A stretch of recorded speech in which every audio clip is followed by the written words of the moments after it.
अस्सलामुअलैकुम फ्रेंड्स, आप मेरे चैनल पर पहली बार आए हैं तो मेरे चैनल को सब्सक्राइब करें, लाइक शेयर और कमेंट करें और बेल आइकन का बटन दबाना ना भूलें ताकि मेरी आने वाली हर वीडियो की नोटिफिकेशन आपको मिल सके। सन 1305 की बात है। उस समय जालोर के शासक कानड़ देव सोनगरा थे। उस समय दिल्ली का सुल्तान अलाउद्दीन खिलजी था। अलाउद्दीन खिलजी ने अपने सेनापति आइन उल मुल्तानी को जालोर पर आक्रमण करने के लिए भेजा। मुल्तानी एक बहुत विशाल सेना लेकर जालोर की ओर रवाना हो गया। मुल्तानी की एक बहुत चतुर सेनापति था। जालोर पर आक्रमण करने के पहले उसने कानड़ देव को संदेश भेजा जिसमें लिखा था, सुल्तान अलाउद्दीन खिलजी की विशाल सेना आपके दरवाजे पर खड़ी है। जालोर के मुट्ठी भर सैनिक इसका सामना नहीं कर सकते, इसलिए आपकी भलाई इसी में है कि आप हमसे संधि कर ले। कानड़ देव यह जानते थे कि अलाउद्दीन खिलजी की सेना जालोर की सेना से कई गुना अधिक है, इसलिए उन्हें युद्ध में हराना असंभव है। अतः परिस्थिति को देखते हुए कानड़ देव संधि करने के लिए राजी हो गए। संधि के बाद सेनापति आइन उल मुल्तानी के कानड़ देव को संधि पत्र पर हस्ताक्षर करने के लिए दिल्ली चलने को कहा।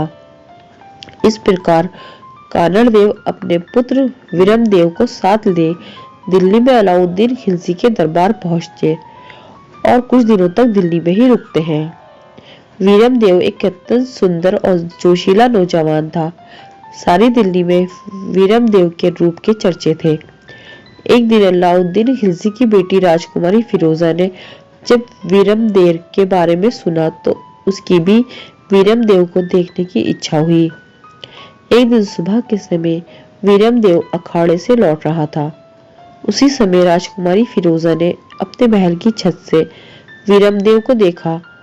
वीरम देव को देखते ही राजकुमारी फिरोजा उसकी सुंदरता पर मोहित हो गई और मन ही मन वीरम देव से प्रेम कर बैठी।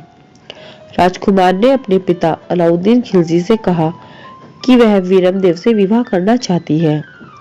अलाउद्दीन खिलजी ने वीरम देव को गैर मजहब का बताकर विवाह की अनुमति नहीं दी, लेकिन फिरोजा तो वीरम देव से ही विवाह करना चाहती थी। इस कारण अपनी पुत्री की जिद के आगे अलाउद्दीन को झुकना पड़ा और वह फिरोजा और वीरम देव के विवाह के लिए राजी हो गया। अलाउद्दीन खिलजी वीरम देव और उसके पिता कानड़ देव को अपने पास बुलाकर वीरम देव से अपनी पुत्री फिरोजा के विवाह का प्रस्ताव रखा। वीरम देव दूसरे धर्म की लड़की से विवाह नहीं करना चाहता था, लेकिन वह जानता था कि यदि इसने इस विवाह के लिए मना किया तो सुल्तान उसे बंदी बना लेगा, इसलिए उसने विवाह के लिए हाँ कर दी। अगले ही दिन वीरम देव और उसके पिता दिल्ली से वापस जालोर लौट गए। जालोर पहुंचकर उन्होंने अलाउद्दीन खिलजी को संदेश भेजा और फिरोजा से विवाह करने से साफ इनकार कर दिया। ऐसा कहा जाता है कि एक बार राजकुमारी फिरोजा स्वयं वीरम देव से मिलने जालोर गई थी, परंतु वीरम देव उनसे मिलने भी नहीं गया और उसने राजकुमारी को संदेश भेजा कि सूर्य पश्चिम से उदय हो सकता है, लेकिन वीरम देव किसी तुर्क कन्या से विवाह नहीं कर सकता।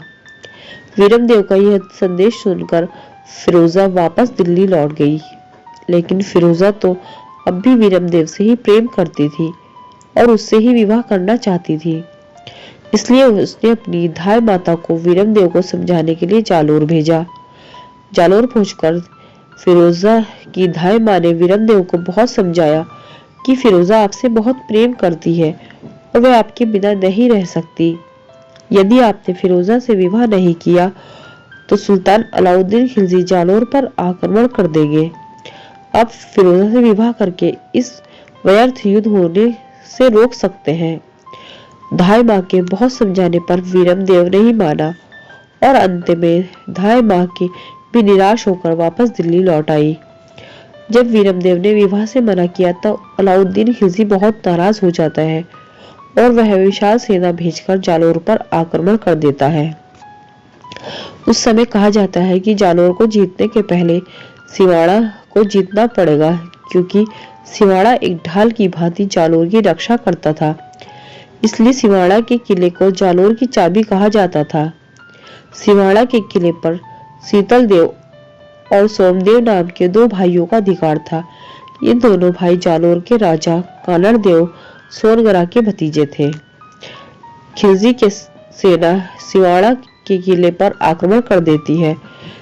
शीतल देव और सोमदेव बहुत ही वीरता से युद्ध करते हैं, परंतु एक सैनिक के भीतर घात के कारण दोनों भाइयों को युद्ध में शाका यानी युद्ध में जब सभी पुरुष लड़ते हुए मारे जाते हैं, तब किले के भीतर सभी महिलाएं अपने सील की रक्षा के लिए अग्नि में कूदकर आत्मदाह कर लेती हैं।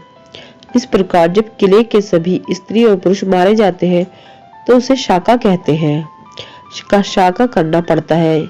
यह सिवाड़ा का पहला शाका था।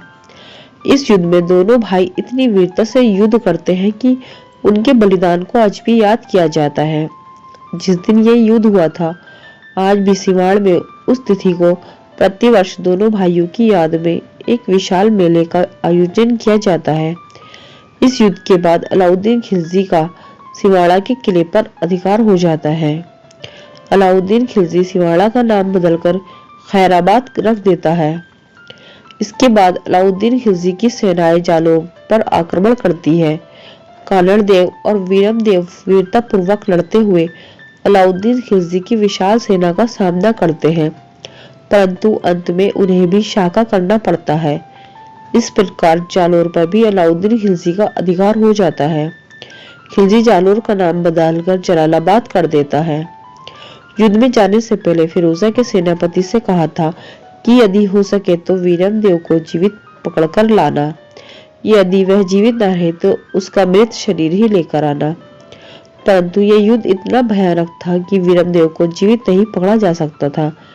इस युद्ध में वीरम देव का मस्तक शरीर से कटकर अलग हो गया था। बहुत खोज करने के बाद सेनापति को वीरम देव का वह मस्तक मिल गया।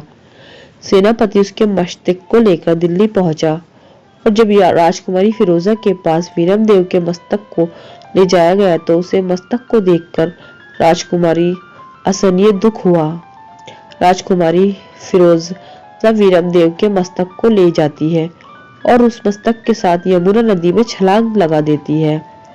यमुना नदी के गहरे जल में डूबकर राजकुमारी फिरोजा की भी मृत्यु हो जाती है। इस प्रकार राजकुमारी फिरोजा की प्रेम कहानी दुखद अंत में हो जाती है। फ्रेंड्स, आपको कहानी पसंद आई है तो मेरे चैनल को सब्सक्राइब करें, लाइक शेयर और कमेंट करें। शुक्रिया। अल्लाह हाफिज।